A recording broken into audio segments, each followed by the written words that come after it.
अकीतू का नया सफ़र। अकीतू ने अपने वालिदैन के घर से निकलते हुए एक गहरी सांस ली। इसका दिल जोश और थोड़ी सी घबराहट से धड़क रहा था।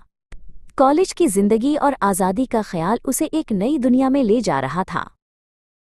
उसका नया कमरा छोटा था, लेकिन उसकी अपनी जगह थी।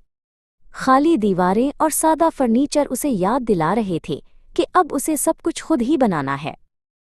पहले चंद दिन कॉलेज में घूमते फिरते गुजर गए। नए चेहरे, नई क्लासेस और पढ़ाई का एक नया तरीका। कभी कभी उसे लगता था जैसे वो एक बड़े समंदर में छोटा सा जहाज है। एक शाम अकीतू ने खुद खाना बनाने का फैसला किया।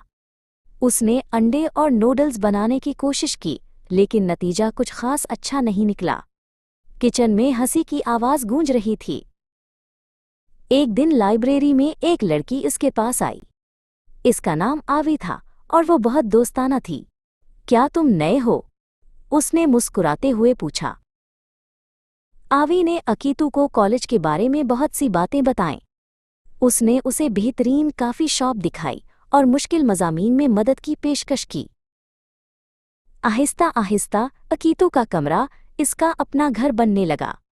उसने दीवारों पर पोस्टर्स लगाए, किताबें तरतीब दीं और अपनी पसंद की चीज़ों से उसे सजाया।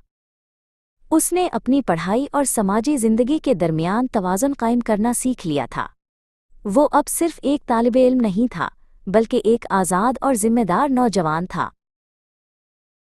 एक दिन जब वो अपनी खिड़की से बाहर देख रहा था, उसे एहसास हुआ कि वो कितना बदल गया है। वो अब घबराया हुआ अकीतू नहीं था जो घर से निकला था। उसके सामने एक नई दुनिया थी, चैलेंजेस से भरी, लेकिन मौक़े से भी मालामाल। अकीतू जानता था कि वो हर मुश्किल का सामना कर सकता है, क्योंकि अब वो अपने रास्ते का खुद ही रहनुमा था।